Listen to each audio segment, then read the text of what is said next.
दोस्तों, अगर आप पीएफ के मेंबर हैं, आपके सामने इस तरह का रिजेक्शन आ रहा है इनसफिशिएंट सर्विस।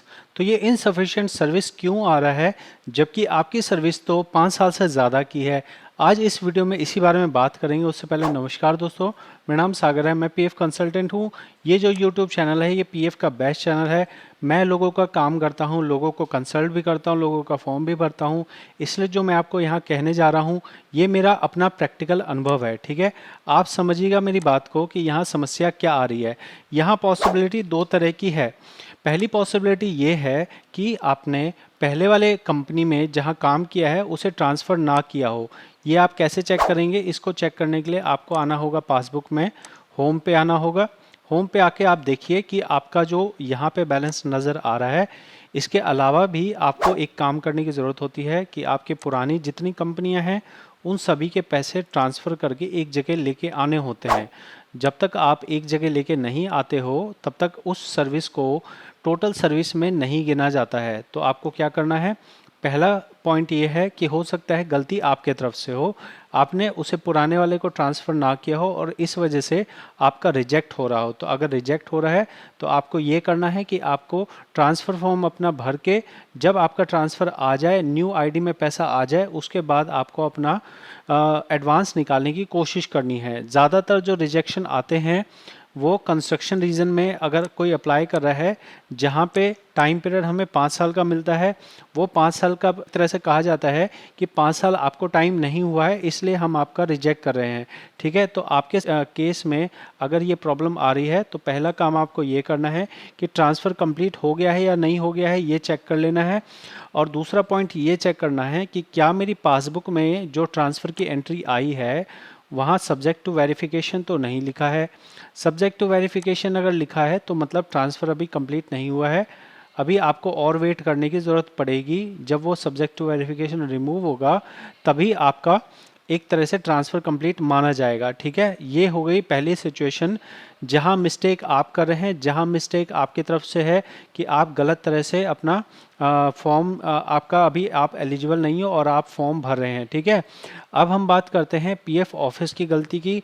जहां पे आज है 9 मई, 9 मई से पहले मैं 1 महीने का आपको टाइम बता रहा हूं। 1 महीने से लगातार पीएफ ऑफिस की तरफ से ये मिस्टेक की जा रही है कि सारी चीज़ें सही होने के बाद भी, सफिशिएंट सर्विस होने के बाद भी पीएफ मेंबर्स का क्लेम फॉर्म रिजेक्ट किया जा रहा है। मैं आपको यहाँ प्रैक्टिकली दिखा देता हूँ। आप यहाँ देखेंगे तो सर्विस हिस्ट्री में अगर जाया जाए तो सर्विस हिस्ट्री में आपको सर्विस नज़र आएगी 7 साल 5 महीने की।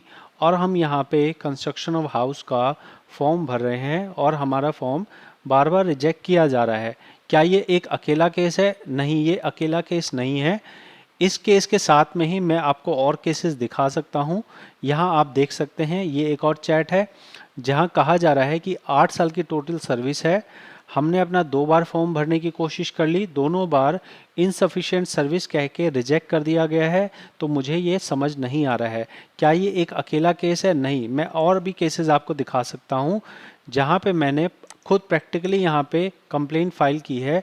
कंप्लेंट में क्या लिखा गया है? 3 बार मेरा इनसफिशिएंट सर्विस कह के रिजेक्ट कर दिया गया जबकि मेरी सर्विस 5 साल 10 महीने की है। 5 साल 10 महीने की सर्विस है तो भी मेरा फॉर्म रिजेक्ट किया जा रहा है। ऐसा क्यों किया जा रहा है? तो इसका पीएफ ऑफिस के पास कोई भी जवाब नहीं है, कोई भी लॉजिक नहीं है। तो ये लॉजिक क्या हम कर सकते हैं? अब आपके पास यहाँ पे कोई रास्ता बचता नहीं है। आपके पास सिंपल सा चारा बचता है कि आप कंप्लेन कीजिए और कंप्लेन करने के बाद, जैसे मैं आपको ये एक कंप्लेन दिखा रहा हूँ, क्या ये एक ही कंप्लेन मैंने की है? नहीं, ये मैं आपको दूसरी कंप्लेन दिखा रहा हूँ। यहाँ पे देखिए 4 बार मेरा इनसफिशिएंट सर्विस कह के रिजेक्ट कर दिया गया और मेरी टोटल सर्विस 7 साल की है।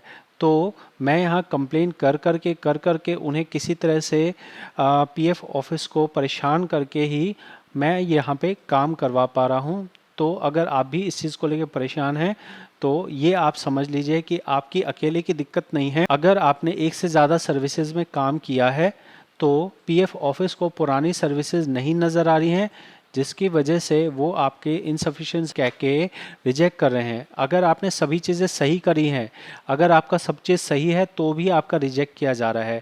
तो आप सिर्फ कंप्लेन कीजिए। कंप्लेन करने के बाद जब पीएफ ऑफिस कन्विंस हो जाए उसके बाद ही आपका फाइन जो एडवांस है कंस्ट्रक्शन का या फिर मैरिज या हायर एजुकेशन का, ये वाला पर्पस आप यूज़ कर सकेंगे। अगर इसमें आपको मेरी हेल्प की ज़रूरत हो, मैं ऐसा नहीं है कि बिल्कुल एक बार में मैं आपका काम कर दूंगा। मैंने ये जो अभी काम किए हैं इसमें भी 2 बार 3 बार मेरे को कंप्लेन लगानी पड़ी है। आपको एजुकेट कर रहा हूँ, आप खुद से चाहें तो खुद से इस प्रोसेस को कर सकते हैं, और अगर मुझसे चाहेंगे तो मैं आपका तब तक साथ दूंगा जब तक आपका क्लेम सेटल होके आपके बैंक में पैसे नहीं आ जाते हैं। तो 100% एक्चुअल जो जानकारी होती है वही मैं आपको बताता हूँ, कोई फर्जी जानकारी इस चैनल पे मैं नहीं देता हूँ। मैं तो आशा करूँगा आप मेरी बात से सहमत होंगे। आप मेरे से कंसल्ट कर सकते हैं, फॉर्म भरवा सकते हैं, और अगर आप चाहें सीखना तो आप पीएफ ईएसआई कंसल्टेंट का काम सीख सकते हैं।